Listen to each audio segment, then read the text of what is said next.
Screen time.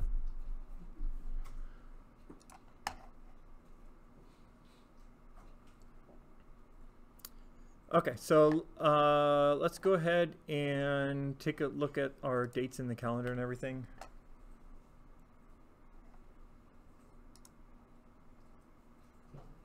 Okay, so the final exam is going to be in 2 weeks.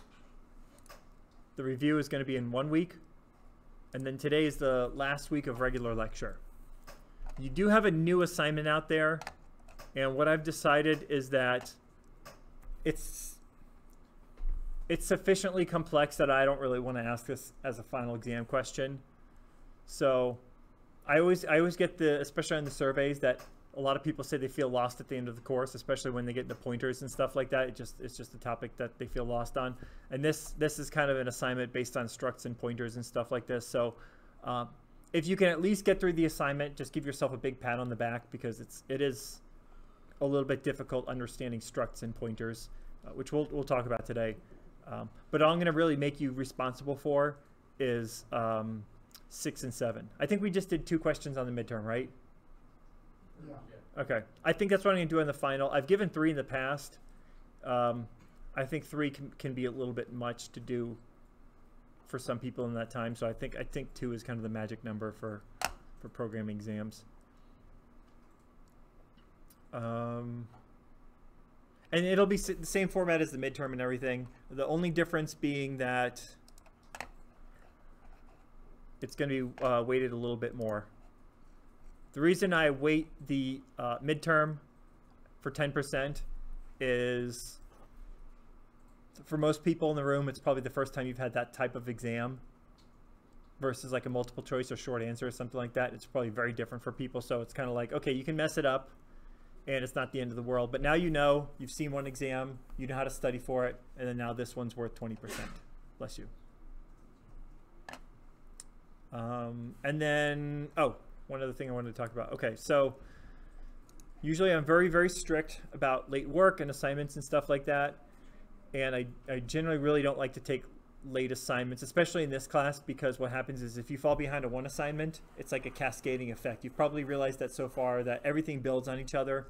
So if you miss for loops and you don't quite understand for loops, it's going to be hard to go to arrays, because you can't really use arrays in any sort of meaningful way without a for loop, right? However, I do understand sometimes stuff happens, like maybe you tried to submit an assignment and maybe you submitted the wrong assignment. You know, a million things can happen, or flat out you understood the material and you just never got around to quite finishing that assignment, but you were able to catch up somehow. So what I'll do as a one-time offer, and you have to do this by the 16th. So I'm going to give you 1 week to do this. If you either didn't submit an assignment or you did really poorly on assignment, so like by really poorly I mean like a C or worse. If you got like a B or something like that, don't really worry about it. What I'll do is I'll allow it so that you can get up to a B. Does that make sense? So if the assignment was worth out of 10 points and you forgot to submit it, and you submit it and it's perfect, I'll give you an 8 out of 10, okay? And the reason I'm doing that is because I can understand that, you know, for some people that might be the difference between an A and a B. And the reason I don't really advertise that at the beginning of the semester is because people a lot of times will think, oh, well, I missed an assignment, I can make it up at the end of the semester. But it just has this cascading effect. If you've missed one assignment, it's very, very difficult to catch up. But if you were able to catch up, great. And now I'm kind of extending that offer, okay? Thank you. You're welcome. Okay, I think that's all the announcements. Is everybody good? I think I've bought us enough time to actually get started in class. Okay. So let's do this as a warm-up. Let's go ahead and before we get one last thing before we get started, does everyone feel super comfortable about how the next couple of weeks are going to go? That's the most important thing to me. I don't want anybody to be at all weary that like you're not quite sure when the exam is or the format or anything like that. Everyone is super clear. Okay. Because if I lose somebody at this point in the semester, like something happens, like I can't get a hold of you or something, this is the most difficult time because you don't have any time to catch up. Like if you mess up on week 9, I can, you know, we can always get you. But these last couple weeks, it just happens so fast that it could be the difference between passing and not passing. So everyone knows exactly what you're supposed to do. No questions? Okay. I just wanted to be super clear on that. Okay, so let's get right into coding. Class examples, we want resources.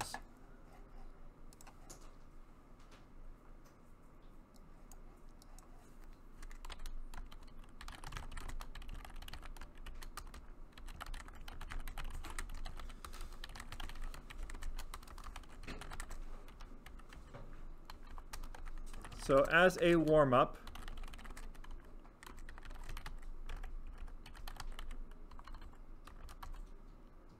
let's do this. Let's do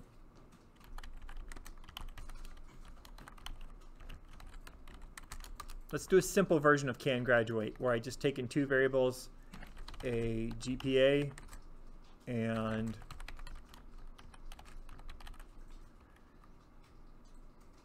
and then you have to return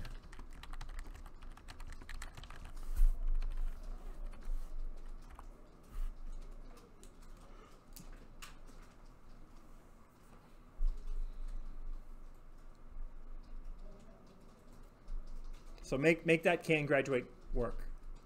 Now, we did the struct version of this last week, right? Yeah. So don't get confused. I'm not asking you to use structs yet. I'm just saying, just so you can get some practice using functions.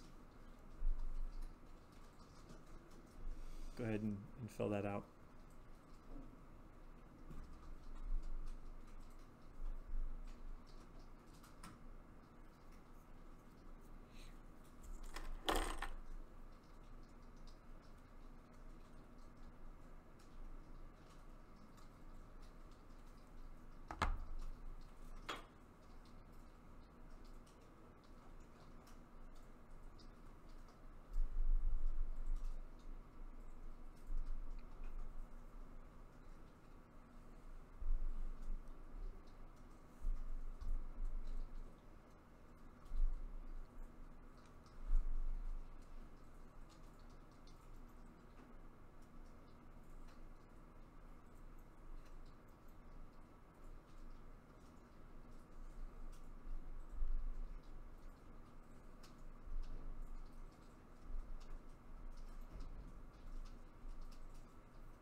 Okay, let's go ahead and start to fill this in here. So we'll just use our stuff from last week. So we said that if the, what did we say last week? If the GPA is greater 2.0 and the num credits is greater than or equal to 120. By the way, we're using magic numbers. It's probably not the best idea to do this, but it's a tiny program, so we can get away with it.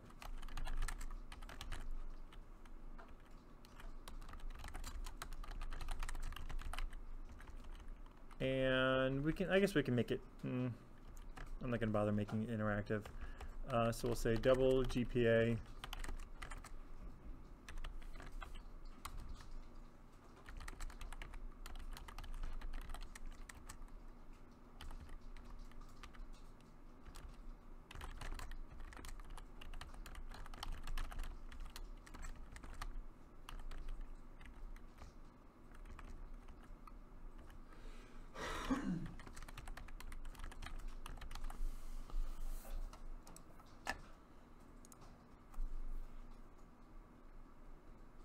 So they 0 means false, 1 means true. You'll see that in any sort. Has anybody in here ever taken any of in the electrical engineering department, any of the digital logic classes? So that's very common. You'll see 0s and 1s. If you take math classes, they like to use T's and F's, I think. But usually in computer science and electrical engineering, we use 0s and 1s. There is a way in Cout that you can modify the stream to make Booleans actually say true and false, the actual words, but this is enough. Okay. And then if we change this to 121 credits, that's true. Okay. And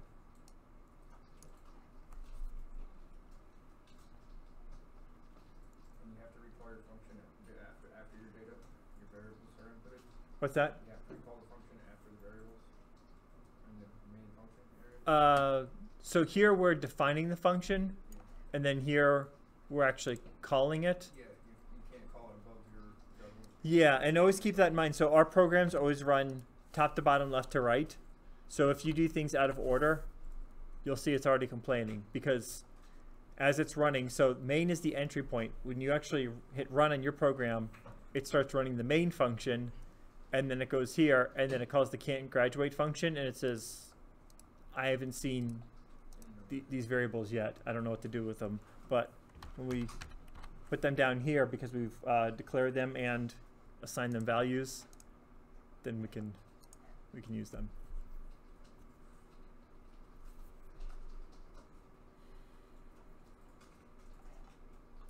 Okay, so I just wanted to give you some more function practice. The reason being, again, is that your final exam,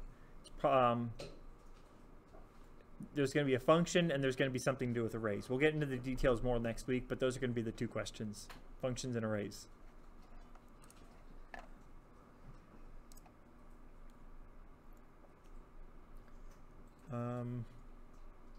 So don't type this. I'm probably going to get rid of this, but this is something that we talked about last week.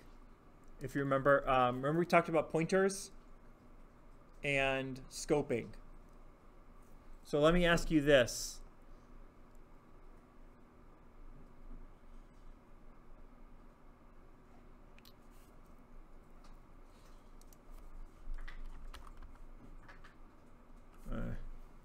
I'm trying to phrase it in a way that's not confusing. Okay, so remember last week we talked about memory addresses. Is GPA, this variable GPA, and this variable GPA, are they going to? And I don't want you to shout it out first. I want to give everyone about 20 seconds to think about it, and then somebody can give me their answer. So this on line number 5, this declaration of GPA. So here we're actually declaring GPA. And then this declaration over here at line 16, again, just think about it for a minute. Are they at the same memory address or different memory addresses? Just think about it for a second. So are they at the same memory address or different memory addresses?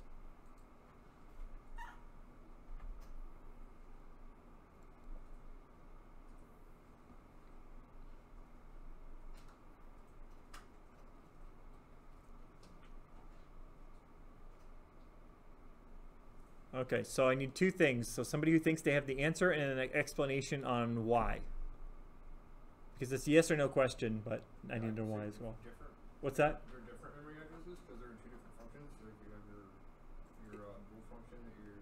Exactly. And then what was the technical term? It started with an S. You just said it's scoping. Exactly. Yeah. So they're in different scopes, and exactly. And so if they're in different functions, just like you said, when they're in different functions, it means that they're in different scopes. So we can reuse these names, but as far as the computer is concerned, they're completely different memory addresses. And we can view that if we wanted to.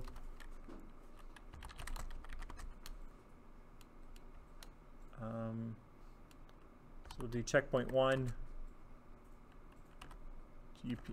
Do address of GPA is.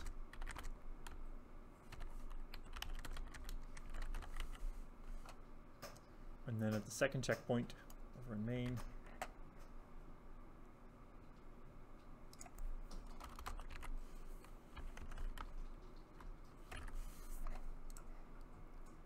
and then you can see here there are 2 different memory addresses. They're very close by, and the reason being is just because that's just how it is. It's like the program's running, and it's not like it's going to find it and go to random memory addresses. It's put on something called the stack, and the stack variables are going to be very close in memory addresses. But we don't really actually even care about that. All we care about is that these 2 numbers are different. Okay. So let's do some more stuff with pointers. So let's take a vote. Show of hands. Would it help for me to draw out a memory diagram again like last week and go over pointers? Or does everyone in here feel like they really got a good sense of pointers last week and we can just go on? So show of hands for if you want me to draw it out again. Okay. So I'll go ahead and do that. I'm guessing the rest of the hands are either a no or you don't really care one way or the other. I'll be a little bit quicker about drawing it out this time, but it's a very important topic. Now, for those of you that are a little bit confused at this point in the course, and maybe that's why it's discouraging you from programming, I want you to realize that a lot of programming languages manage this automatically for you, and that you don't have to think about it too much. Okay. Now you do need to think about it a little bit because it can be important. But perfect example, like that I talked about at the beginning class, Java, you tend to not really have to care too much about these memory addresses. You do sometimes a little bit. You can't do anything about them. All you can do is know, they actually call them references, but you don't have to put that much effort to it. And I actually know some Java programmers who actually are maybe a little bit weak on pointers and that sort of stuff, and they seem to manage and still make money. So don't let this discourage you, that if you're a little bit weak on this topic, this is a topic that's sort of, I don't want to say it's unique, it's geared toward lower level languages. So what are called non-memory managed languages like C, C++, assembler. But a lot of languages these days are higher level than that, like the JavaScripts and the Pythons and the so on. So a lot of those languages you can get away with being a little bit weak on pointers and kind of getting away with it. Your explanation last week was pretty, good to follow along with. What I had a little bit of an issue with was really thinking how it would be applied. What's that? Like a use case. Oh, when you use pointers? Yeah. Okay, perfect. Yeah, so let's that's good that you brought that up, because that's going to be the end case. Like, why the heck do we need these things? It's like some random topic I explained. So I'm going to very quickly, I'll just do the memory diagrams a little bit quicker just to refresh everyone's memory. Okay, so we had, so we're going to have our label, what we call it in English. We're going to have our address, and then we're going to have its value.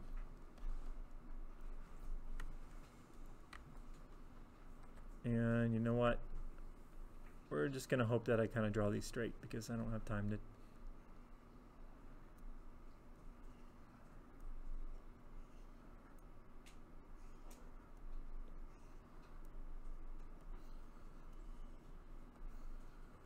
Okay, and so we've got a bunch of memory addresses going that direction, and then they keep on going in that direction. And then let's just say this is address 127, 128, and so on. Now, if you remember, I said that if we declare some I'm going to make sure I have enough to work over here. So if I declared int my number what would happen is that it would go, the system would look for the first available memory address. Sorry, hold on. Okay, couldn't remember if I hit record.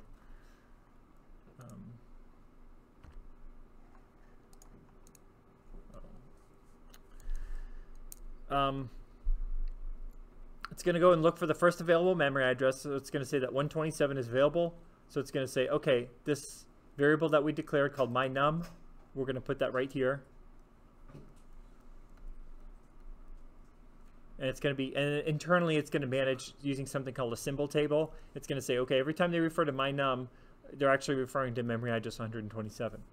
And then what I can do is I can assign it a value.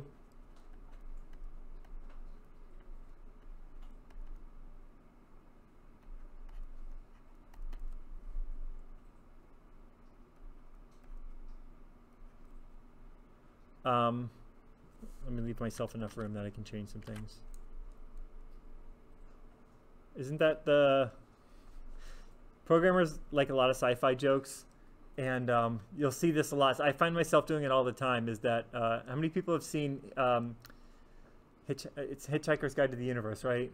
Yeah. So a lot of programmers, like a lot of times you need just a sample number, or you need to seed a random number generator, and then that was the joke in it, is that I don't know if it's not the secret to the universe. What is it?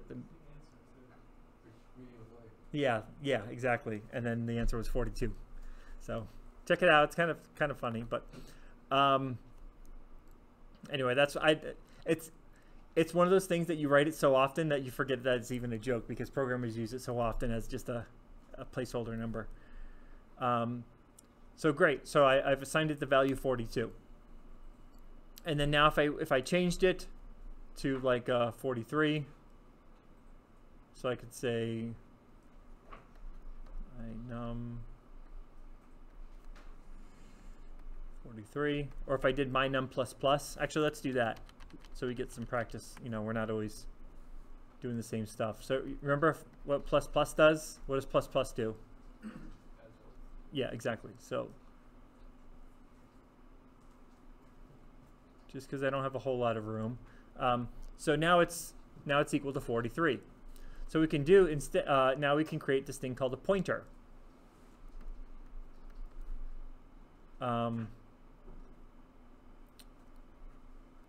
just call it star p. But it's like any other variable that I can name it anything. So if I wanted to, I could call it my pointer. I'm just trying to keep the name short here. And then what it does is, so pointer itself needs a place to go. So it's going to say, okay, put the pointer here. Internally in my little symbol table, I'm just going to kind of put something here just to let me know that it's a pointer. It's not a regular variable, but it's a pointer. I should know that information. Then we say, okay, well, what do you want the value of the pointer to be? And I'm going to say, okay, well, I want the pointer to equal the address of my number. So what's the address of my number? 127.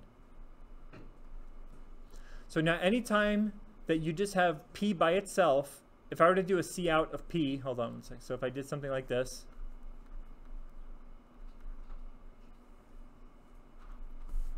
what would this print? Cout p, just like this, with no star or no ampersand or anything in front of it. I just did cout p. Exactly. So what's interesting about this is that an address is just a number. So it doesn't really care whether you've got a value like 42, or if it happens to be an address. It's not like some special data type. The address is just an integer. It's just a number. So if I did cout p, now what if I did cout star p? What would it print?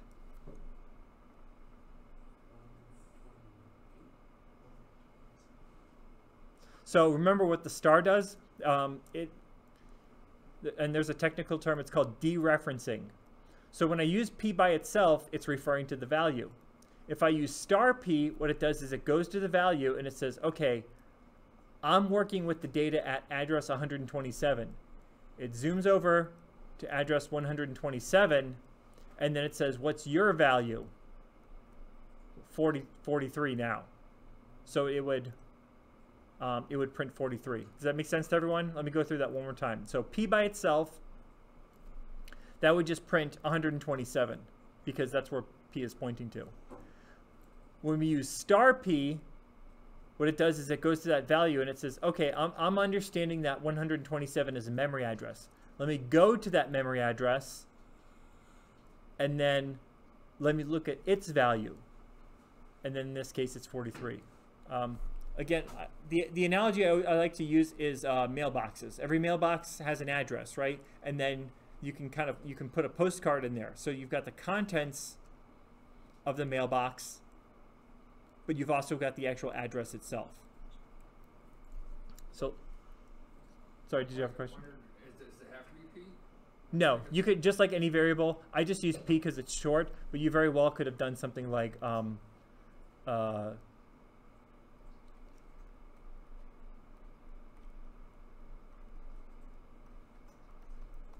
you know. Yeah, it doesn't have to have the star symbol, so it can be anything for that as well. So it needs it. So I didn't get the video because it wasn't uploaded, so I didn't have a chance to watch it. It didn't show as uploaded. Remember, I emailed you and then you uploaded later, and then I Okay, I gotcha. had a chance to actually watch it. Okay, so when you use this star in front of it, that means that it's a pointer.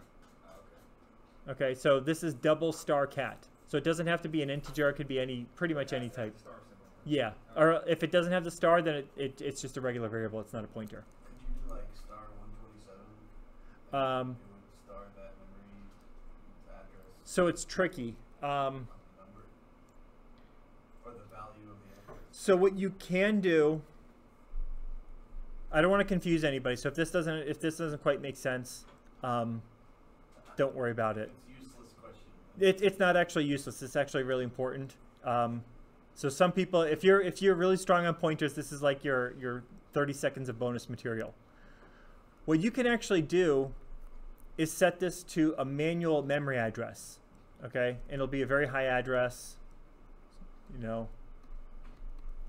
And this may seem kind of pointless, but there's actually something called memory mapped I/O. And what you can do is you set it to this, some very high memory address, and these memory addresses are there's a reserved set of memory addresses. And then what you can do,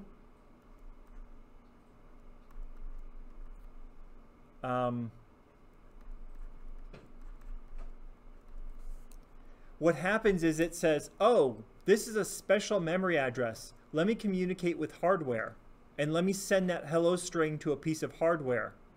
That's actually how they write device drivers.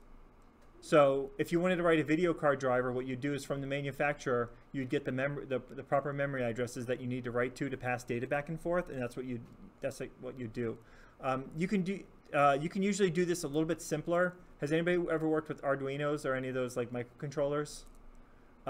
You can actually do the equivalent of here with much simpler protocols. So if you wanted to do something like light up a light, you would write a 1 to a specific memory address, and what it would do is it would intercept it, and it would say, you're not talking about a regular memory address. What you want to do is that you actually want to write to a piece of hardware, and then you could flip on an LED or read in from a switch. So it's called memory mapped I/O, but that's a little bit advanced. So would you use that for like a GPIO? Exactly, yeah. So that's one of the things. Exactly, yeah. So if you wanted a plain old simple on-off GPIO, not reading an ADC or anything like that, you'd use that technique. And a lot of those functions, like I can't remember what they are in Arduino. It's like read digital, write digital, or something like that. Those are just actually thin layers on top of that. If you dug into the source code, and the reason I couldn't remember the function names is because that's actually how I typically do it. Is I'll actually write to it. But that's what you do is you're actually writing to a special memory address. The chip intercepts it. It sees that it's a special range of memory addresses, and then it'll actually write to that pin rather than writing to its own internal memory. Yeah. That's what they do. Like say like a keyboard that was RGB and you had a program to configure the RGB lights on it. Is that what it does there? Yes and no. Yes, in that it's layered, and so what'll happen is USB itself will be memory mapped I/O. So this would be like your, and then what happens is that USB They call it MMIO. That would connect. That would communicate with the motherboard, and that would intercept it and then send it. And then what would happen is that there would be special codes that would pass through. So the USB itself would use the memory mapped I/O, and then that would that RGB would be one more thing that you pass through the USB layer. I don't mean to confuse anybody, but this is just one of those topics that, like, sometimes you ask yourself, why would we use a language like, you know, C or C++? It seems kind of difficult. It's because then you can start to do things like actually write device drivers, versus you can't really do that in a language like Python or Java. And typically we don't actually, the actual core part of the operating system called the kernel, you still typically write the bulk of that in C. And sometimes people they'll bring in other languages, but the bulk of the kernel is still written in C, and that's one of the reasons, is because you need to be able to have direct access to that memory. But anyway, taking a step back. Okay, so I didn't mean to have a detour. It's just a really interesting topic, because it's like it kind of leads you into that next phase of your development, to where you can start to do cool things like develop device drivers. And I'm sure most people in this room probably used a device driver at one point, not even really maybe necessarily thought twice about how it works, and that's how it works. It uses memory mapped I/O. Most of them anyway. Okay, so we've declared our integer variable. It grabbed a memory address. We assigned it a value. We did that. We incremented the value. It did that inside the value. So think about our mailbox analogy. If I'm standing at the mailbox, I put in a postcard, and I decide, I'm going to take that postcard out. I don't want to send that postcard. Let me put in a different postcard. I shut the mailbox. Then the mail carrier shows up and maybe pulls out that postcard for delivery and then puts in another postcard. Something happens, but that's what's going on here, is that memory address 127, the stuff inside of the mailbox is changing all the time, and you just have to keep that in mind, that you can change things out at that address. Okay, and then we had this idea of the pointer, to where I can say the pointer is equal to that memory address, and every time we use *p, it's what's called dereferencing it. So now if I did something like, if I did *p is equal to 4, what would happen is it would say, okay, *p, so I go to p, but it's *p, so I want to zoom over to address 127. I want to go to its value, and it's no longer equal to 4. I'm sorry, it's no longer equal to 43. It's now equal to 4. So if I did this, my num,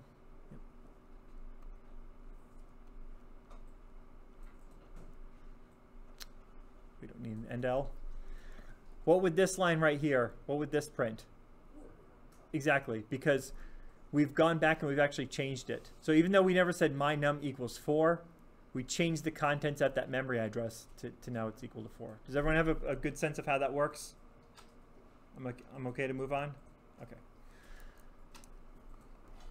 I used to not do that in diagrams, and I think the diagrams have helped like 1,000%. So.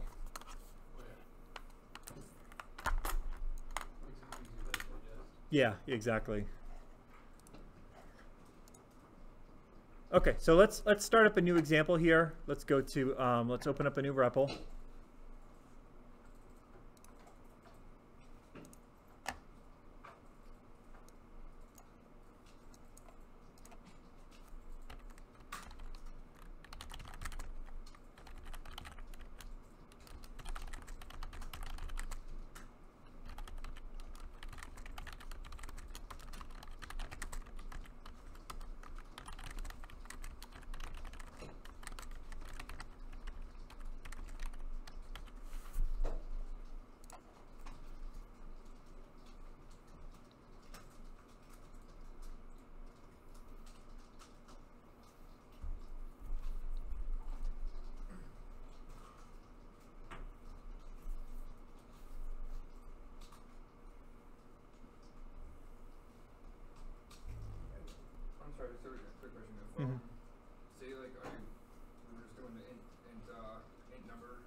Mhm. after I end it, and then I do int number again to but it's scoping, so it's inside that function. Can I recall the number 4 by somewhat, in the second function, or is it half physical?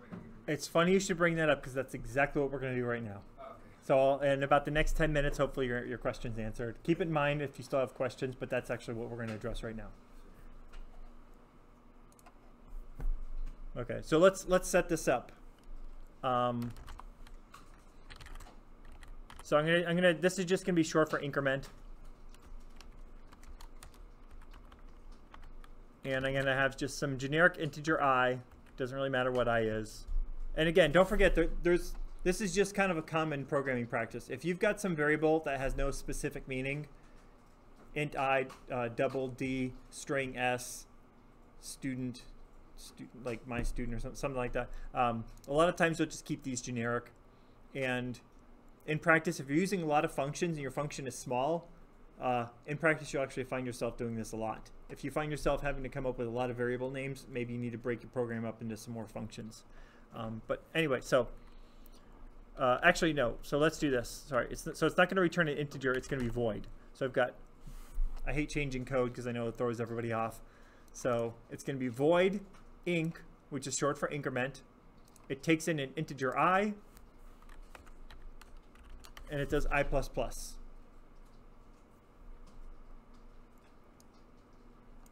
And just so we're not confused here, let's do this. So we'll say int, let's say age. Well, I guess we'll try to use more concrete examples. And say somebody had a birthday, and so we wanted to increment their age. So don't run the code yet. I want you to think about it.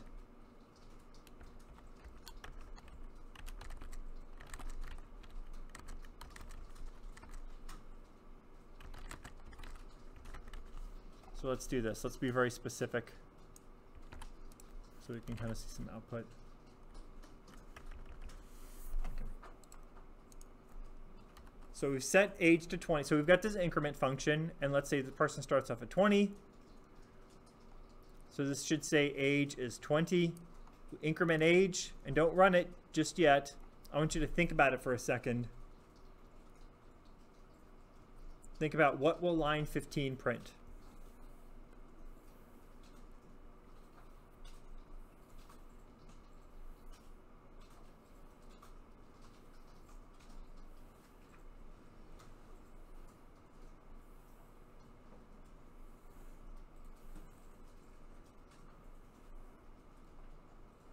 Okay, so go ahead and run it if we don't have any syntax errors.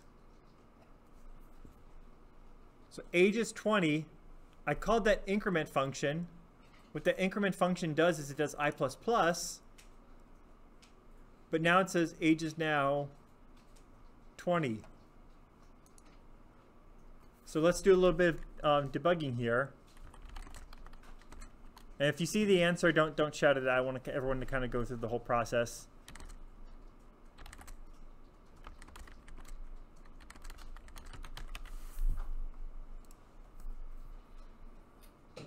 So age is 20. I called increment on age, and it looks like the code's working, sort of, right?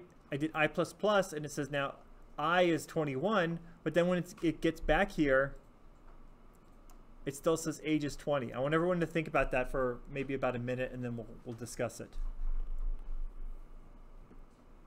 Because intuitively, if you didn't know the internals of how this stuff works, what would you naturally think line 16 would print? You'd think it'd print 21, right? If you knew nothing else about the language and the internals and how it works, intuitively most people would think that it would say age is now 21. So think about it for a second, and then we'll discuss it.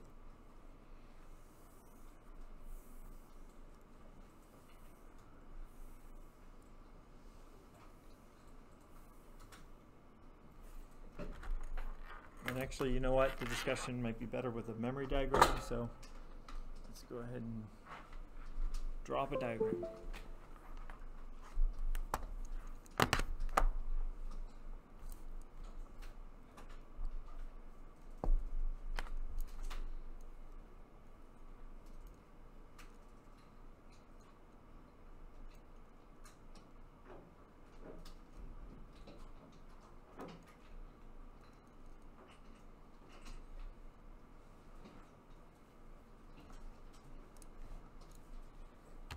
Okay, so let's draw up a quick diagram here. It's going to be much smaller.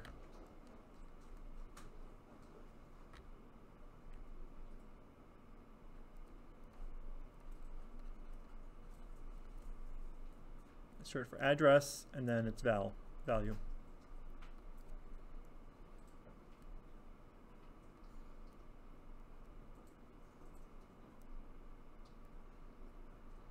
Okay, so I had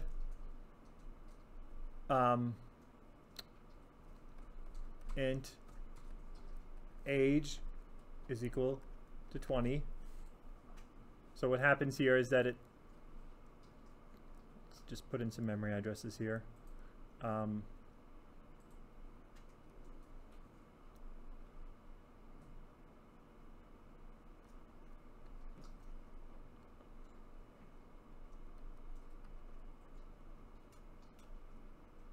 And then just remember it goes in both directions. Okay, so I've got some memory addresses, and then so I do int age, and it says, okay, create a new label here called age, and its value is 20. Then I called the function to increment age. Okay, great. And then it goes over to that function. So now we're inside of the, so called this function called increment. And so now we're inside of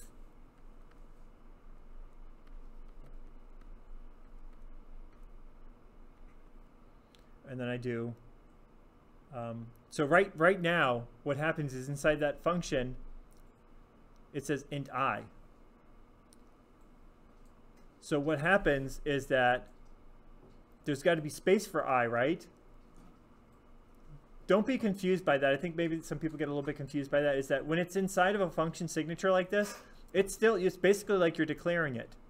So what happens is that now I have this label called I. The next available memory address was 327, so that's where I put it. And because I called it with age, it kind of fills in that value for you. So it's going to fill it in with 20. Then I call I++.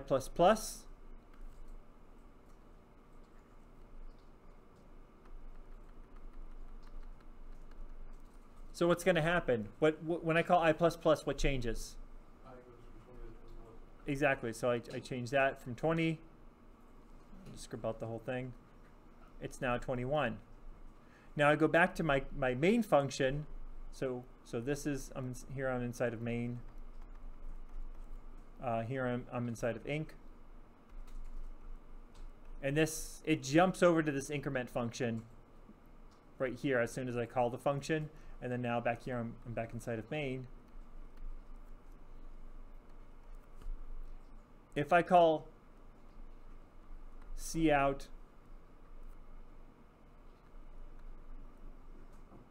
age, does it make sense why now age prints 20? It's because I modified a copy. So let me go over that one more time. So every time you call a function, what happens is that it provides a copy. It doesn't provide the original memory address.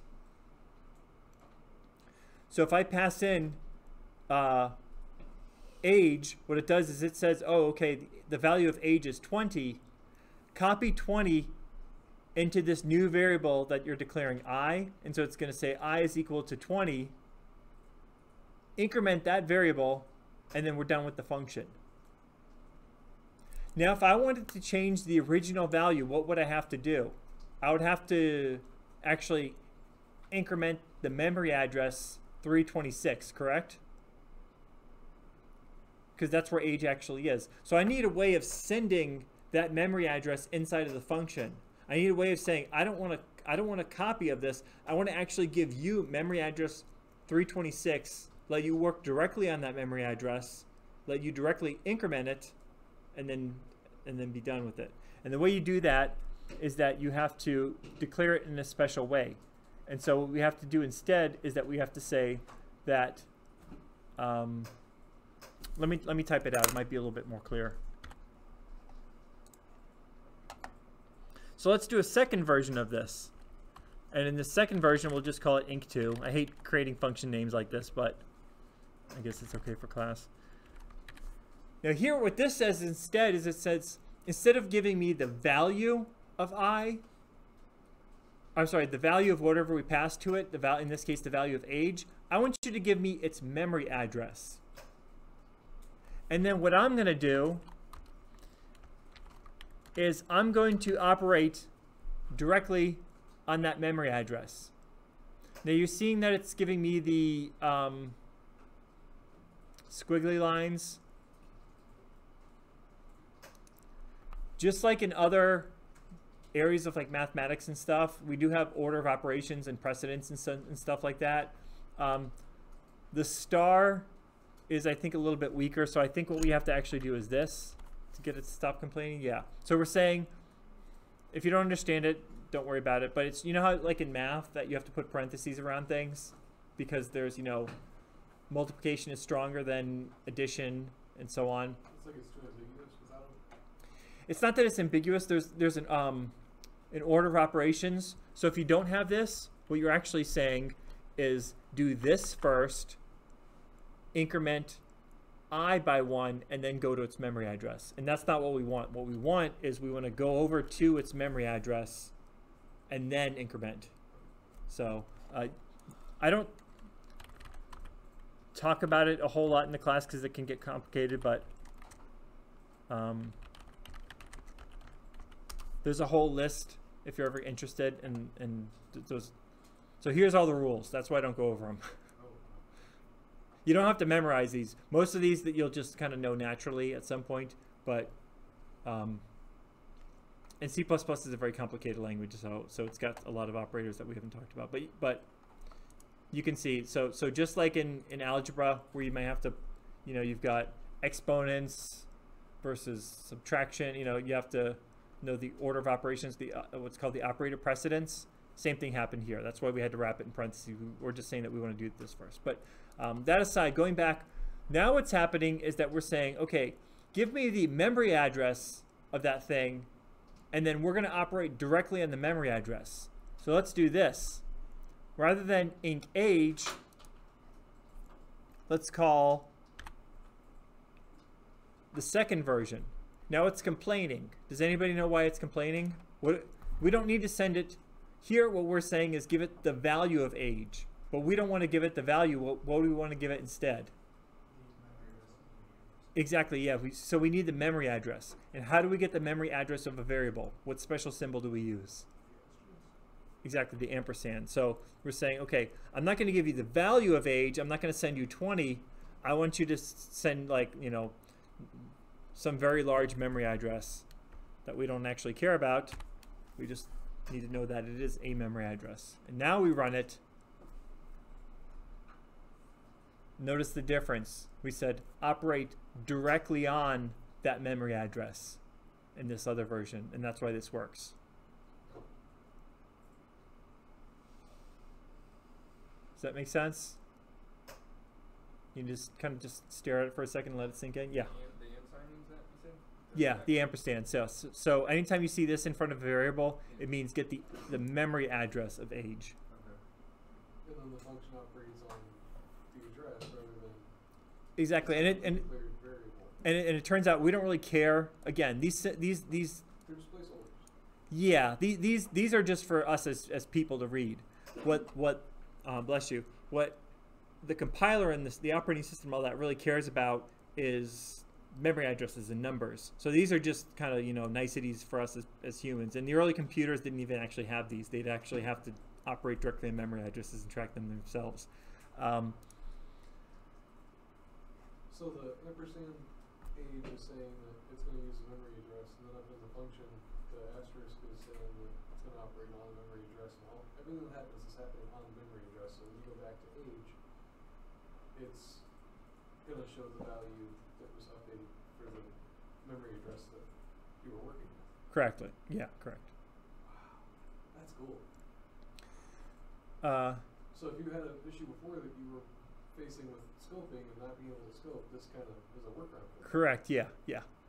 That's cool. Understand the use case. Mhm. Why would we use that versus a global variable or like a return statement with assignment? Okay, so it'll make sense a little bit, but this is a stupid case. We wouldn't actually use this very often.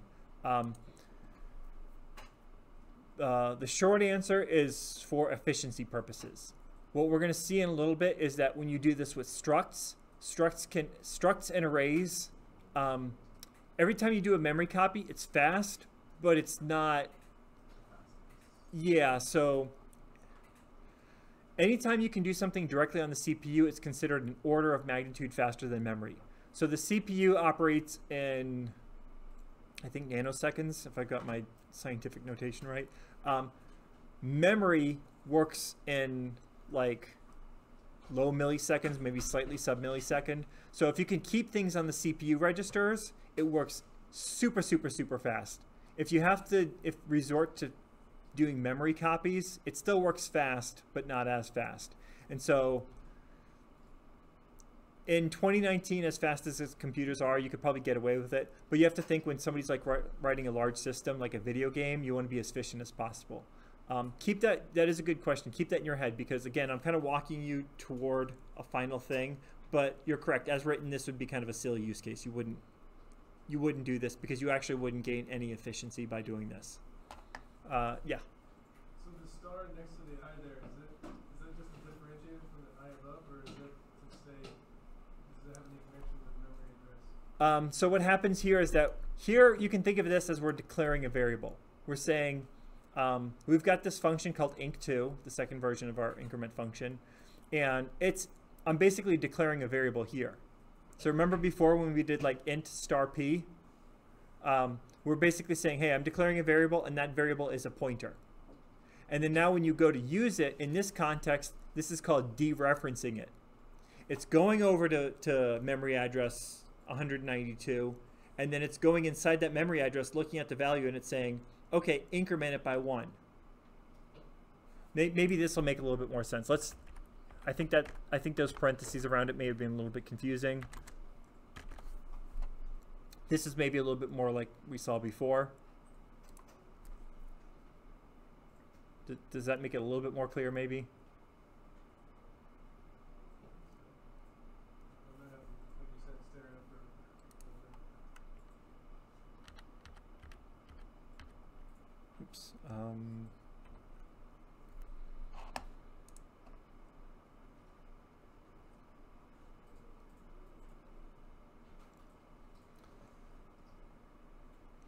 Okay, so let's leave this for a second. We're going to come back to it. This whole lecture, it's kind of like everything builds one piece at a time. And then we'll probably do is after the review next class, we'll review this again. So for anybody who's a little bit confused, this is why I don't give you this as a final exam question, because it's kind of like the last thing in the course, but it's also the thing that a lot of people have the most difficulty with. So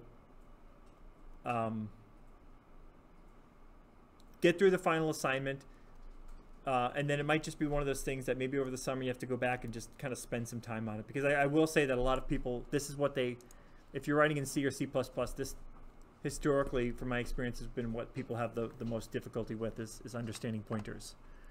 So let's do this. So let's leave that aside for a second.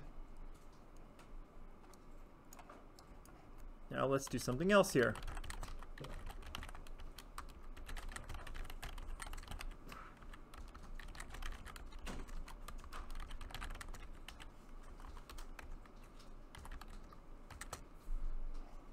Close this so I'm not confused. 1, 2, 3. So we're on example 3.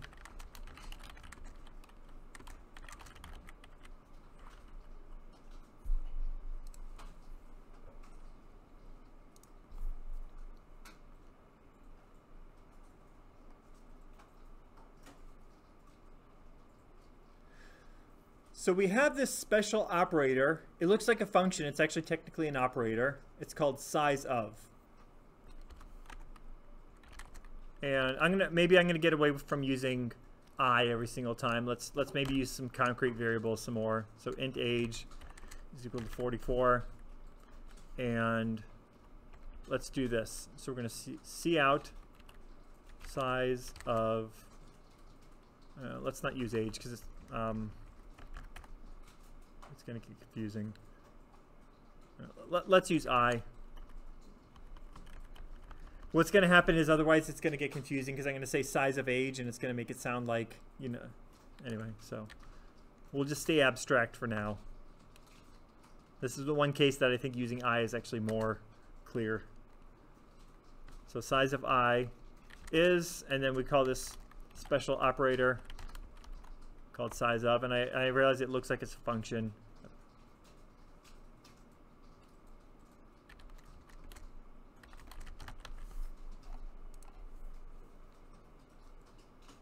So size of I is 4. Does anybody think they can interpret that? For what? For computer units? For... Bits? Bytes? So you're on the right track. Choose one, bits or bytes? Bits. Almost. Bytes, yeah. So how many bits in a byte? 8. 8 bits in a byte. And we're saying that's going to be 4 bytes. So 8 bits in a byte, that's 4 bytes. How many bits is that? 32, right? And that's one of those numbers that we see a lot come up in, right? 32-bit, 64-bit. So that seems like a normal number.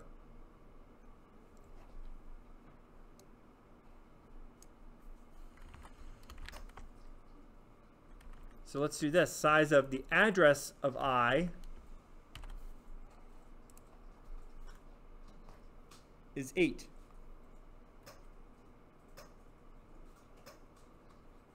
So this gets into a little bit of the internals of the computer and how it works. And that's one of the kind of cool things with C and C++ is that every once in a while you actually get into an inside glimpse of the, you know, the internals of the system. A lot of languages are so abstracted away from the hardware you don't actually see what's going on. So just as a part of the C programming language, an int is 32 bits. They just made that decision a while ago, and that's just how it is. Does this have any meaning? So we're saying there's 8 bytes. 8 times 8 is what? 64.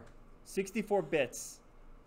What kind of processor are we running on? Are we running on a 16-bit processor? Are we running on a 32-bit processor?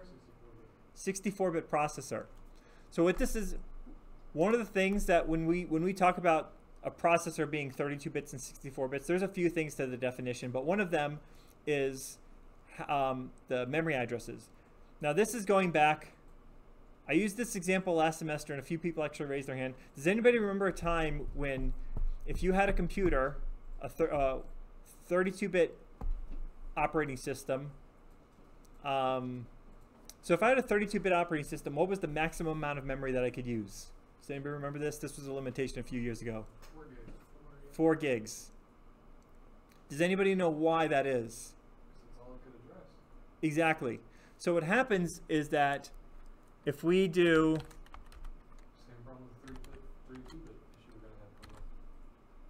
With the Unix epoch time? Yeah, exactly. 2 to the 32, so that's basically 2 to the 32. So we can do ones and zeros, right? That's 2, and we can do that 32 times.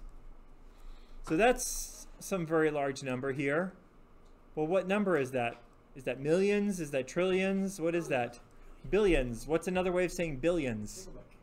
Yeah, so that's 4 gigabytes. And that's why we had that limitation, is that it could only address the first 32 bits of memory, and then it would run out. They came up with little extensions. They came up with little things here and there. And then they changed to 64-bit processors, and so we don't have to worry about that for a while. Intel actually cheated. You know what they did instead is that they said, okay, in practice, I don't know how much memory that is. That's probably one of those things that there's more atoms in the universe. What they actually did to cheat was they actually said, okay, just do 2 to the 48. That's still going to be a gigantic number, and it's going to make it so that we can do things a little bit more efficiently. But that's actually what we're seeing here, is we're actually getting a peek inside of the internals of the computer. So a pointer is going to be 64 bits, but it's just a number. So that's Keep that in mind. We've got our regular integer is going to be 32 bits. Our memory addresses are going to be 64 bits. So remember last week we created structs? Let's create just kind of a just any old struct. We'll create a dog struct, and we'll include string. So make sure to include string at the top. So it'll have a name, I guess. It'll have a weight. And let's just leave those two for now, because we're going to add more, and at some point I'm going to run out of things for this dog struct. So let's just keep it for 2 things for now. Maybe somebody can think of some other properties for our dog in a little bit. So let's do this. Let's make a I'm just going to comment this out for now, because we want to be able to reference it. We just don't want it, you know, where we've got a bunch of cout statements. So how do I make a new instance of the dog? You remember, right? Just like any other old variable, we would say the data type, which is going to be dog. So before we would have int or string or double, but now I've just created a new type called the dog. So we're going to create a dog, and then we'll just be very generic. We'll just say my dog. And then we'll say my dog dot name. Oops. Snoopy.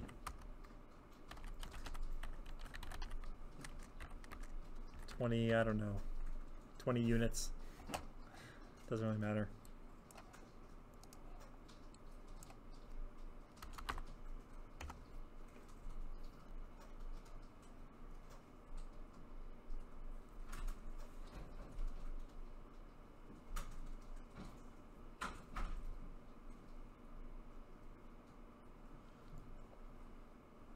So now let's do this. Let's do cout size of, so size being the number of bits. I'm sorry, the number of bytes. Just keep that in mind. So I'm not saying like the weight of the dog. I'm actually saying the number of bytes that are kept in memory for dog. So size of dog is size of dog.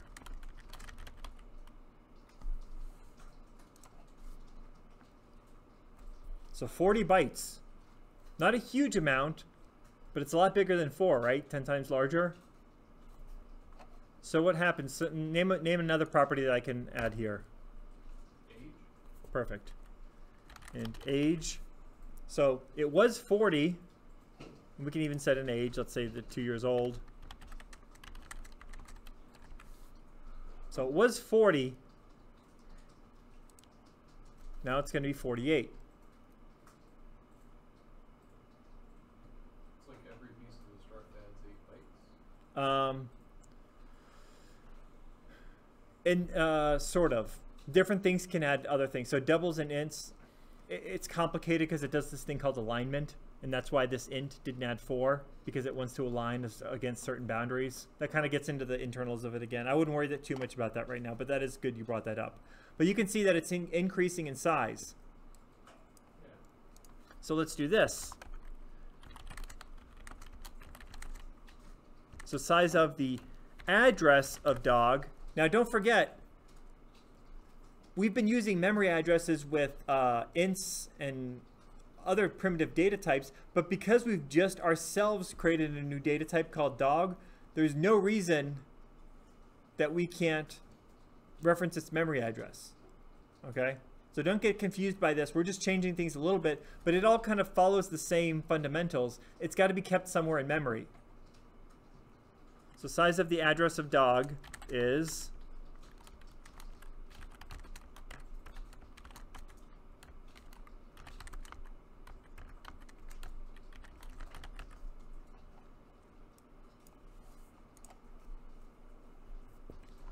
where did I mess up?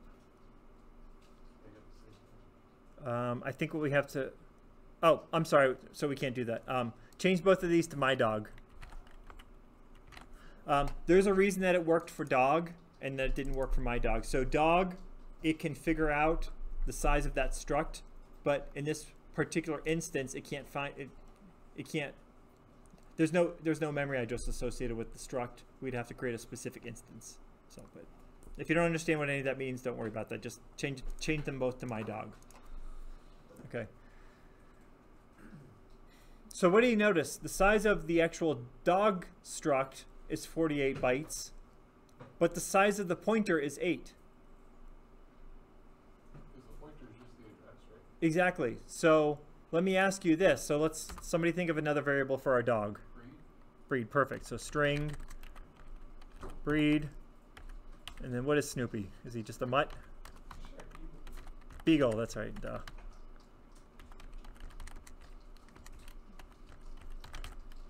I don't want to offend any Beagle owners or Snoopy fans.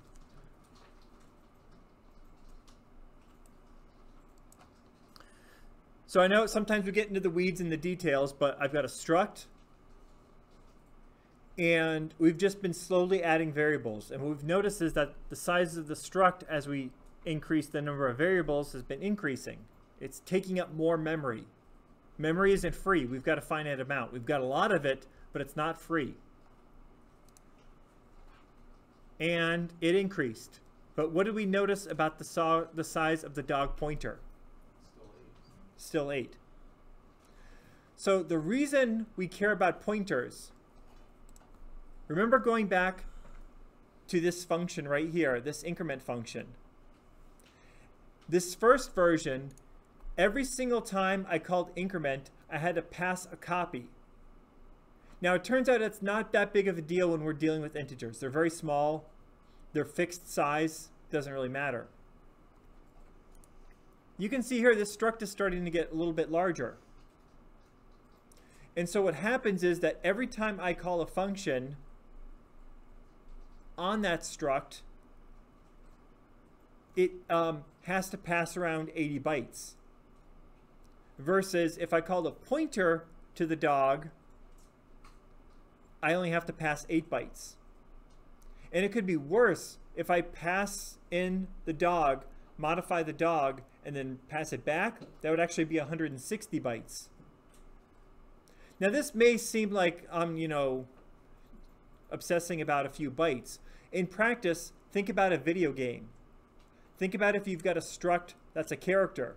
That character, when you have all the textures associated with them, they could have very, very complex settings. You could easily get into the megabytes. Again, computers are very fast, but don't let that fool you, is that the CPU can operate an order of magnitude faster than the memory. Probably even faster than order of magnitude, but that's kind of the general we talk about. We don't really care about the specifics, we just say an order of magnitude. The CPU can operate much, much faster. There's something on a CPU called registers. Registers are incredibly fast, but we only have a few of them. We typically only have about 15 or 16 of them. You said the ampersand identifies the location. The address, correct, yeah. And an address is it always going to be 8 bits, 64 bytes, or whatever? It's always going to be 8 bytes. 8 bytes? 64 bits, yes. That's just an architecture thing. I'm sorry to go off topic. Is that why, like, when you send a packet and it reads the address from the first 64 bits or whatever, 8 bytes, and that's why it's always, is that because it's an address location? Say that again? When you send a packet, like in networking and stuff, it reads the 64 bits, the 8 bytes, and then that's how it identifies it. It's like based off of what Sort of. A lot of the stuff that's done in networking was done when C was first created, and so a lot of those networking packets map to structs. Okay. And it's a little. I don't want to get it overly confusing. They're somewhat related, because what you can actually do is you can take those bytes and you can actually map them back to a struct. So what we can see here is that the dog struct is growing. It's only 80 bytes, but think about a video game. A character can easily get into the megabytes. And here we're doing these small little functions. They're not that, we're not writing a high performance system. Imagine a real world video game. A video game running a physics engine, that if I'm playing a football video game and somebody throws the ball, it's got to track that ball through the air. Well, somebody might create a function called track football, and then you give it the point in time, like it's like a physics, like a parabola. So you throw the football, and it tracks it through time, and then when you give it a point in time, and it'll give you back a location. And so you've created a function. Now every single time you've got to pass back and forth 1 megabyte to track that football. Versus if you wrote a pointer version of that, it would only have to pass 8 bytes back and forth. So it's much, much more efficient. Now in a real world video game, it's probably running thousands, tens of thousands, hundreds of thousands potentially of functions per second. Because it's got, a real world video game has all kinds of things going on at once. It's not just the football. It's all the players on the screen. You want to be able to very low level things like rendering textures. A lot of things are happening. Tens of thousands actually might even be an underestimate for how fast computers are these days. It's running many, many, many, many, many functions per second. And if you're having to pass around slow data structures, it might be the difference between only being able to run 1,000 functions per second versus 100,000 or 1,000,000 functions per second.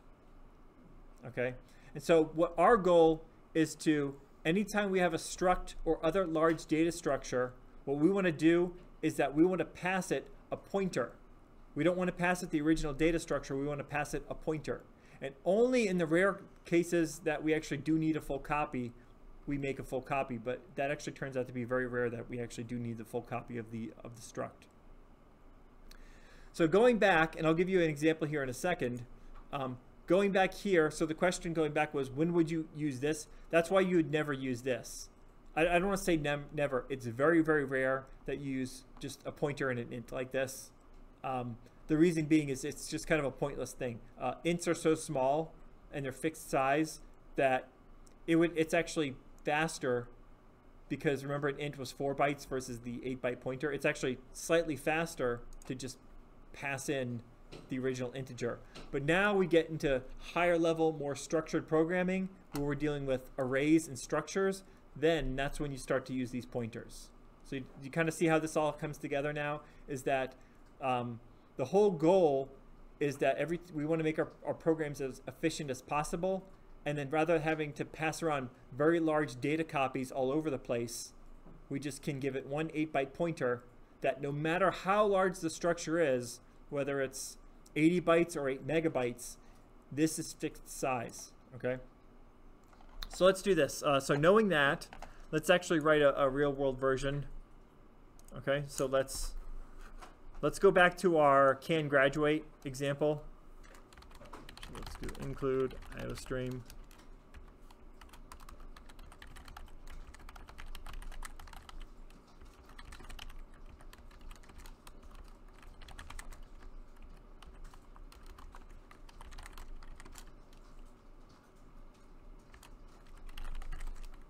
And again, I do understand for a lot of people this can be somewhat confusing. That's why I don't specifically put this on the final exam. But it is a super important topic. And that's why I still teach it. I don't know if everybody still teaches it. It's kind of one of those things, it's like at the end of the book, and you can maybe get away with just kind of glossing it over. But I've worked writing microcontroller software. I've worked writing system software. And microcontroller. Sorry, I need to enunciate a little better. Microcontrollers, that's what they call like the Arduinos and stuff. They call them microcontrollers. And it's very, very difficult to write anything of substance in any of those systems without understanding pointers. That's why I still go over it. Okay, so let's create our student struct, bless you. Type def struct. That's gonna be student. And then I think we use string, right? So we include string. And then I think, what was it? So we had int number of credits, double their GPA, and then string of their name.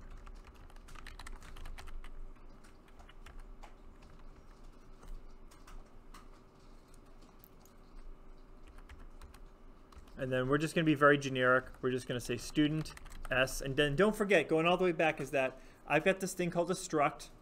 And the whole purpose of a struct in the first place is that you want to be able to, you don't want to be working with individual variables. Remember I told you that analogy that if you're like a structural engineer, you're not going to work with the individual grains of sand on a concrete building, right? You abstract away. You want to work with higher level things. I want to be able to work with the concept of a student rather than a bunch of primitive variables. That's what they call these things, primitives, because you can't get any simpler. Like ints and doubles. I want to be able to work with the idea of a student as a whole rather than their individual variables. Okay, and because we've declared it a new type, that's what happens here when we call type def. I can call this just like I would string, int, or double. Now I've got a new type student, and I'm just calling this student s. But I could have just as easily said, student Joe. But we'll keep it generic. So we'll just say s. And then let's give those some values. So we're going to say that s, that number of credits. We'll do it plural. So I'll say number of credits, plural.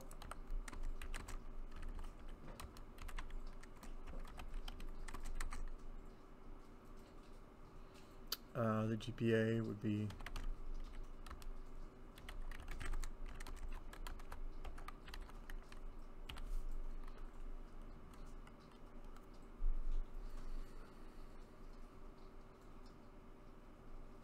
okay. So I think before we did the can graduate function with a struct, right? I think that's the thing we did at the end of last class. So it's going to return a Boolean, and we want to know if they can graduate. And we're going to take in a student. And then we'll say if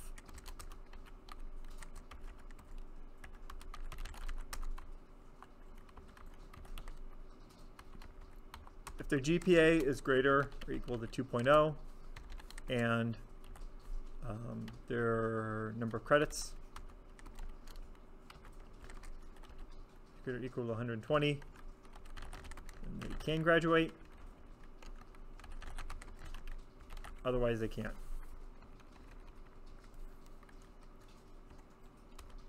And then we'll just do a quick cout.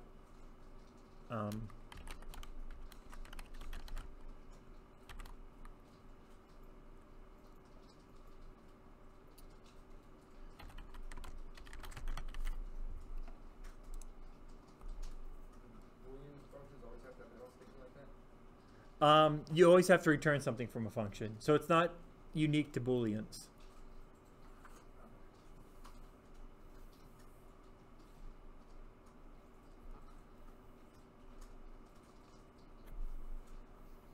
There could be cases like if you have very complex logic that you've got like 10 if else ifs else ifs else ifs, and some of them return true, some of them return false, you know. So there's not like a hard coded rule that it's going to follow this pattern or anything like that. So it could just be Boolean if just return true, and then you don't have to have else return false. So you're so Boolean means that it's going to return yeah, and so it'd be you could technically make a function that only returns true. It would not be super useful. So you're going to have to, for it to be a useful, reasonable function, you'd have to, in at least one of your statements, return a true and a false. But the logic could be very complex, that you've got like a bunch of if statements, and 4 of those if statements return true, and like another 3 return false, you know, something like that.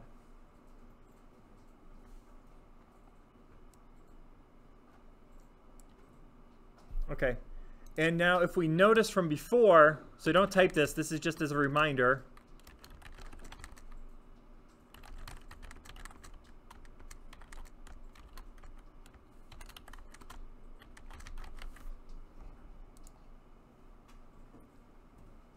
Oops. I have to call size of, sorry. Size of the address.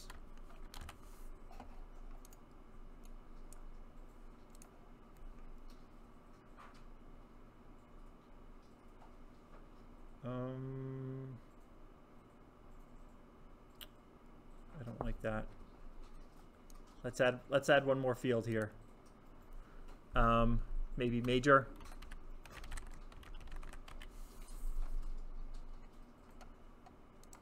Otherwise, it's going to get confusing.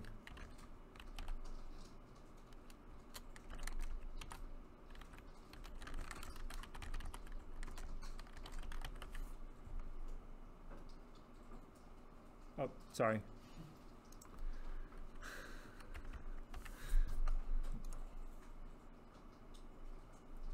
Oh, sorry. It's getting late. Sorry. Okay. So we want to know the size of the student, not the student address. So the size of student is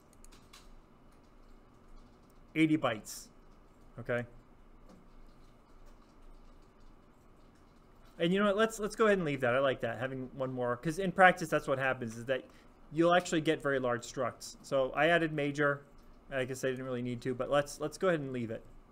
So added major up here in the struct, and then down here I just gave Bob a computer science major. And so this struct is 80 bytes. And that means that every time I call the can graduate function, it has to copy over 80 bytes. And like I said before, it's not a huge deal, but it's 10 times more data than we actually need to copy. Because if you remember, the address, the size of the student address is going to be 8 bytes. That's fixed, no matter what, as long as we're on a regular x86 type system. Yeah. Whenever I run the program, I'm not getting any return.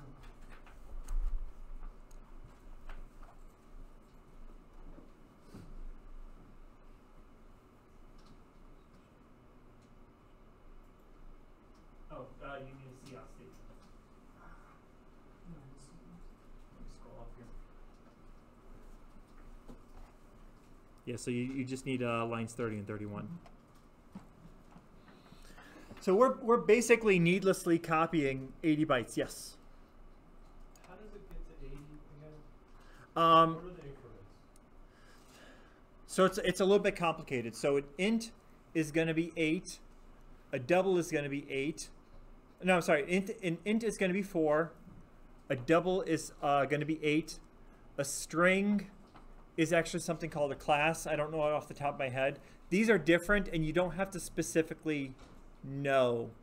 And it's a little bit tough to get a straight answer, because the CPU likes things to be aligned certain ways.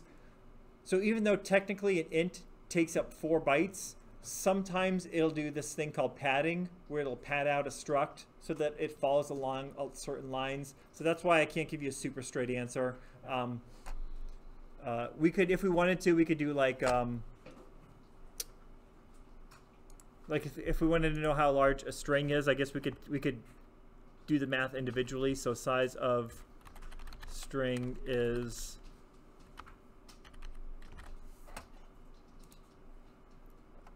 string is 32 plus 32, that's 64. So that leaves us with 14, right? What's that?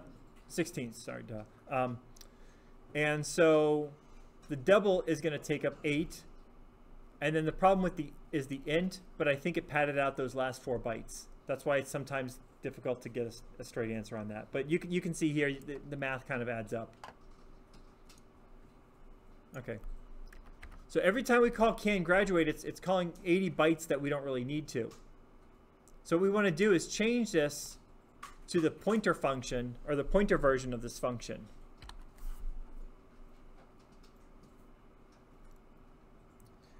And just like before, remember we had increment 2? We can't just use it as is. We have to do some special things. But let's come back to that. At the very least, so this function, this can graduate function, why can't I pass it just s anymore? Because now you're using a pointer. Yeah, exactly. So here I'm saying I want to pass it a student. That's not what I want to do. I want to pass it the address to a student. Notice the difference. So up here, when I went from s to star s, I'm saying that, now this student is a pointer. X. Perfect. Okay. So up here, I'm saying that I want a pointer to a student. And here, I'm going to pass it an address. Does that make sense? And that's why I couldn't just use s. Now, remember before we had all these parentheses, so I got to kind of do that whole thing again. I would have to do star s GPA star S number of credits. But I can't do that, remember, because of the order of precedence thing. So I have to wrap this in some parentheses. Because this is kind of a difficult thing to read, they actually invented what's called syntactic sugar. Now, if you remember, we've already seen this concept before. The idea of a for loop, that's an example of it. I++, I don't have to write I is equal to I plus 1. I can write I++. And so we can actually write this in a simpler way. And it's the exact same thing. They just invented some notation to make it a little bit easier to read. So what I can actually do is this same version, and this is what you'll see in practice.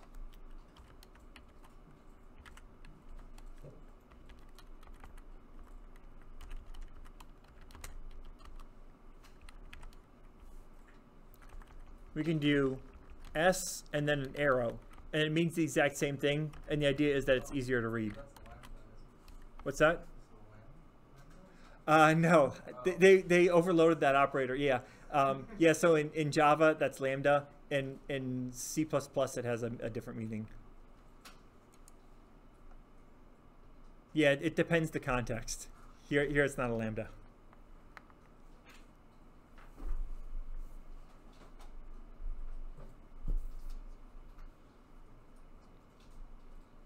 And the idea is that this is supposed to be a little bit easier to read than this version, which in my opinion, that's probably true.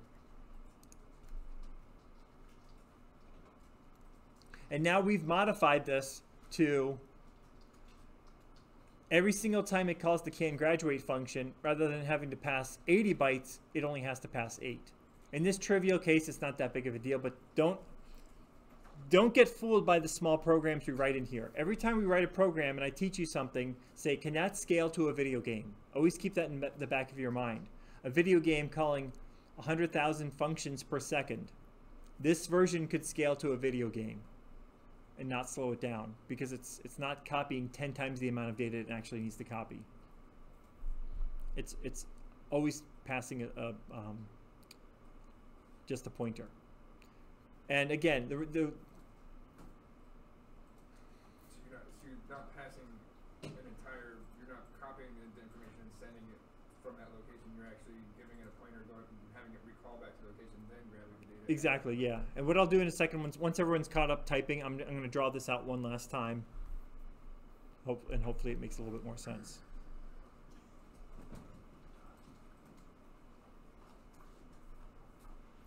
Okay, so let's do this. Let's breathe for a second. I realize I've probably confused a lot of people.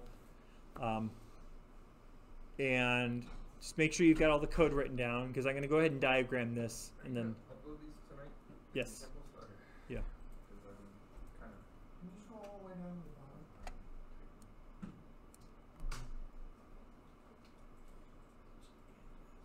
So let's take it one step at a time. Make sure your code compiles and then outputs correctly, and then I'll go back, diagram it, and then it'll make a little bit more sense.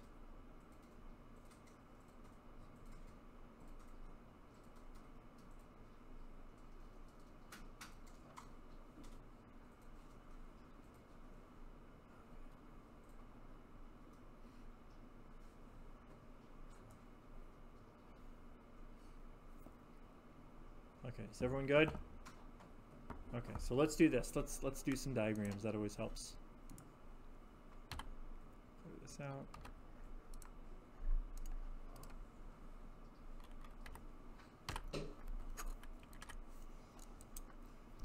So let's go ahead, and I've got my student struct. So I said, go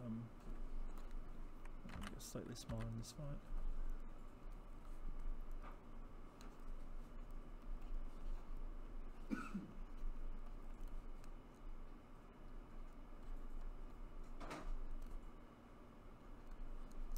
So we had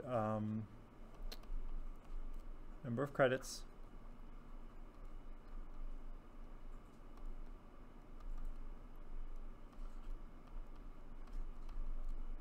GPA,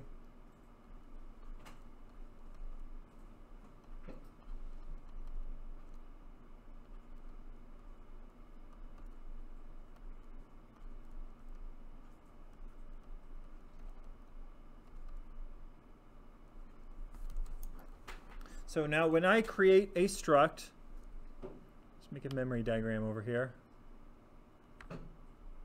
So we're going to have the human readable label, the memory address, and the value.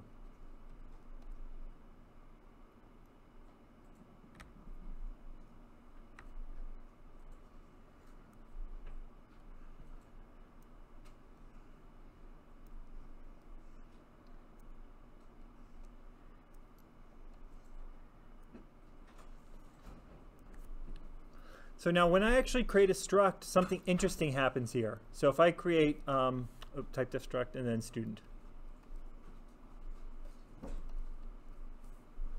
Sorry, that's supposed to be semicolon. Let me make some effort here to make it readable. Okay. So now if over here, so I've created my type def struct, and then I'll do, let's say student S. Something interesting happens here because I'm not doing one variable. What's actually happening is that I'm saying, okay, number of credits,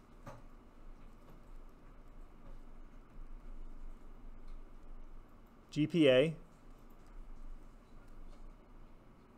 the name, and the major. And by the way, these memory addresses, I've made it oversimplified. You've already seen that. Remember, these memory addresses, they don't go, 121, 122, 123. It jumps by the number of bytes that this takes up. But I'm going to gloss over that detail. But anybody who's interested in it from that level, just know that they're not going to increment by one. It's going to increment by the size of the actual thing.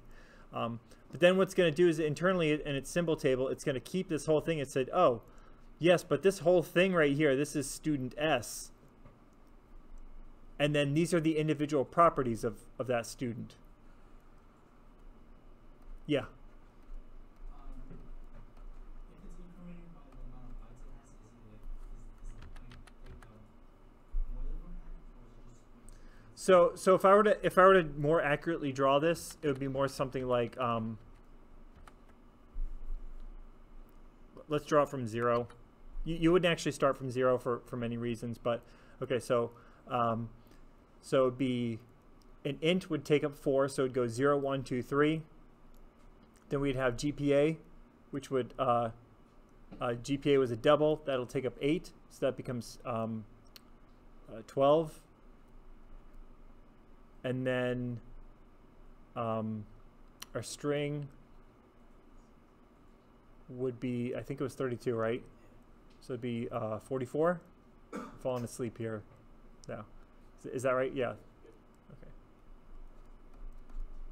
And then this memory address would be adding 30 again, so it'd be 76.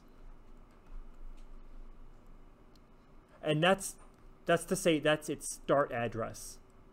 So what's actually happening is that it's taking up 0 to 3, including 3, 4 to 11.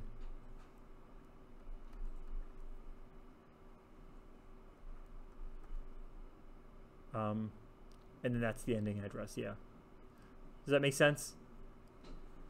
But as you can see, this is conceptually a little bit more difficult to understand. That's why I've sort of been cheating. And but this is actually this is something closer to what's happening. Okay, and then once we set those values, if I did like s dot number of credits equals 120. It would say, okay, set this to 120, and then s dot GPA is equal to 2.7.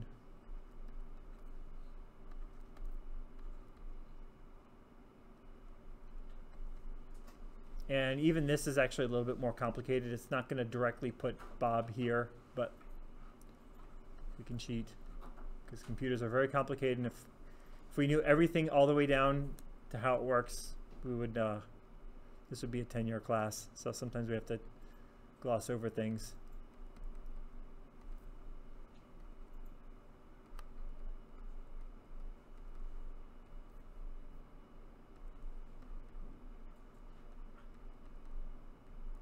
Okay. And now what happens is every single time I call that can graduate function,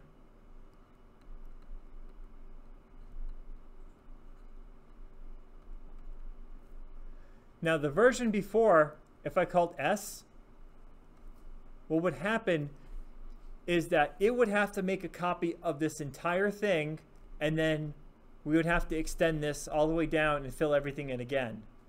Okay, so we'd have to do down here num credits, a second copy of GPA, a second copy of name, and a second copy of major. Does that make sense?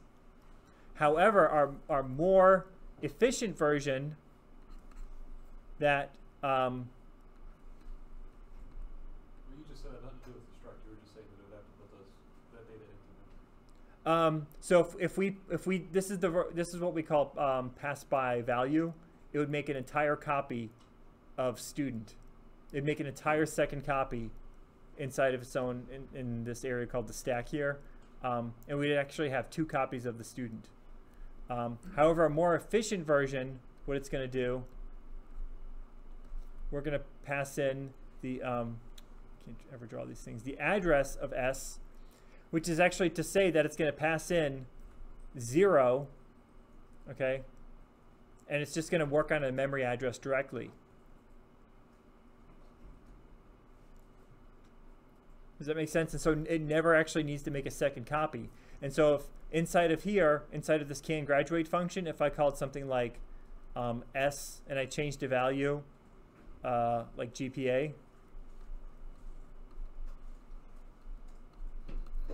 what would happen is it would go to S, its base, it would know how many offsets, it would know how to find the GPA, and it would be able to change this to 3.1.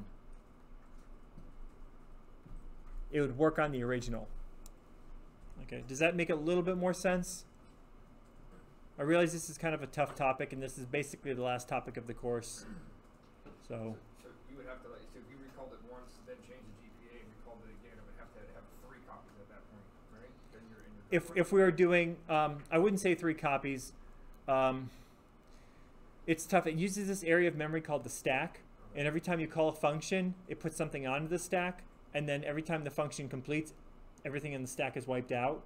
So rather than having 3 copies, what would happen is that you would have copied it 3 times, but it's more like each time you copied, you kind of overrode the original. I don't know a nice way to say it. It's like the stack grows and shrinks. And so what happens is when you call it the can graduate function, it grows, and when it's done, it shrinks. And so basically, you needlessly make it grow and shrink a bunch of times.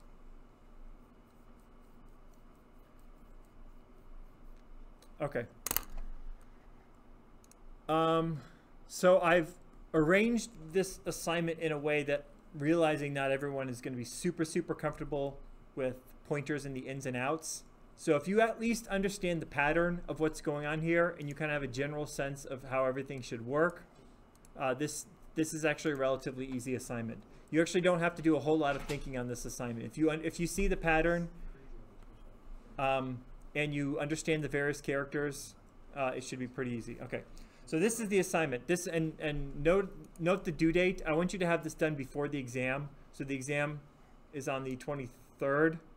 I just want you to have this done the day before. That way, I don't want you trying to do this the same as exam day or anything like that. Okay, so now what you're going to do is, rather than a student, you're going to have a car engine. And the various variables, you're going to have current RPMs, max RPM. So for anybody who doesn't know about cars, and again, I'm not like exactly a car buff or anything like that. It's, you know, just kind of basic stuff.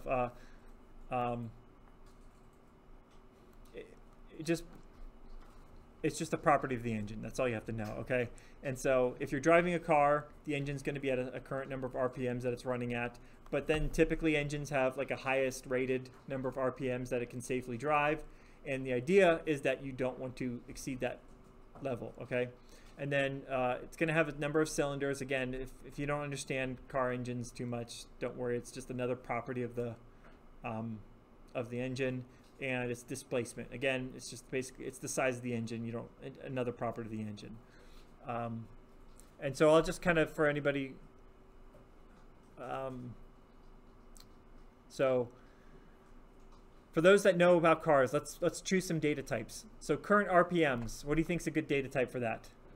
Integer, yeah. You could technically use a double, but it would be kind of silly because you don't really care if your car engine is going 3,128.2 RPMs, right? That's kind of a useless piece of data. You're like, just round down, that's close enough. So you don't actually need a double there. So integer works fine. Same thing for the max number of RPMs. Number of cylinders, what's a good data type? Integer, right? Because you wouldn't have 2.5 cylinders. It'd be kind of a yeah. And then displacement, what do you think would be good for that? Double, yeah, right? Because you could have like a 2.4 liter engine. So for those that don't know about engines, I'm kind of giving you the data types to use here. So current and max RPMs use integers. Number of cylinders use integers, and displacement use a double. And then so outside of that, it doesn't. The thing we're modeling doesn't actually matter a whole lot. It's more like I'm trying to get you to understand the pattern of this. And then the basic idea is that in a car engine, like I said, you don't want its current RPMs to exceed the max number of RPMs. So we're going to create a function called isSafe, and it's going to return a Boolean. And the idea is that we want to know if the engine is in a safe state or not. And the way you can tell that is that you can say that if the max number if the current RPMs that we're at, so say for example, we have an engine that the max number of RPMs it's allowed is like say 7,000 RPMs. So if we're at 6,000 RPMs, we're okay. But if I hit 7,500 RPMs, we're no longer okay. And I just want a function. And we can pretend like, say for example, we're writing some sort of car computer, like an onboard car computer system that gives you a red light when that happens or something like that. And then just write some test code, just like we did before with the can graduate. And here's some values. So 8 cylinders, displacement to 6. And so here we're going to set the max RPMs to 6,000. And then just test it so that it shows that it is in a safe state and not as a safe state. Hopefully you can see the pattern, that it is very, very, very similar to can graduate. So even if you're a little bit weak on pointers, I really took a lot of effort to try to write this an assignment in a way that you still can complete it, even if you're a little bit weak on pointers. So when you were saying takes a pointer to your engine, that'd be similar to student S. Exactly. So you could do something like, rather than student S, you could do engine E. Right. Yeah. Trying to think of places that people have gotten thrown off before in this assignment. Oh, one thing is that this assignment is actually slightly easier, and this, for some reason, a lot of people get caught up on this one issue. Can graduate, we're testing for 2 things. Our isSafe function, how many things are we testing for? 1. We just want to know if the current RPMs is exceeding the max RPMs. So let me ask you this: do you need the and? Do you need the double ampersand in the assignment? No, because we're only testing for 1 thing. Okay, so I think that's it. So let's take a step all the way back, because I realize pointers can be tough, because it's like I have to explain 10 things to finally get up to this point that the whole reason we have pointers is because when we're calling functions, not the whole reason, but a good bulk of, if I had to make up a percentage, let's say 70% of the reason that we have pointers is that if I want to pass around large data structures, I don't want to pass around a copy of large data structures. I just want to pass around a pointer to those large data structures. Okay, so that's really the whole. If I had to sum up the past 2 lectures, is that sometimes we have these very large data structures. Again, and if think of video game, we could have a football with its textures and all its various properties that can be several megabytes, something as simple as a football. And if I call some physics functions on that, if I want to get its 3D coordinates, I might have a function to model that, and I don't want to have to pass an entire copy of the football every time. I want to just be able to pass the memory address of the football and let the function work directly on the football, and it makes it much, much, much, much faster. It's what we call typically an order of magnitude faster, meaning like 100 times. I'm sorry, 10 times typically. But in practice, it's probably actually several orders of magnitude faster because of various caching mechanisms and stuff that they have on the CPU. So, okay, so I know that was a lot. Take a few minutes of break. Some of you actually may be able to finish this assignment because it's very pattern based. If not, we're going to do the review next class. I'm going to do maybe a little bit more review. I don't want to do anything new with pointers, but I just want to kind of reinforce the topic a little bit, and then the rest of class, next class, you'll have time to work on assignment 8. I would say by the end of next class, really force yourself to have assignment number 8 done, because you don't want to have to study for the exam and do assignment number 8 at the same time, okay? You really want to just have assignment number 8 done so that you can just concentrate on the exam. Okay. Any last minute questions? Okay, so take a few minutes. I'm going to upload the code examples. I'm going to stop streaming.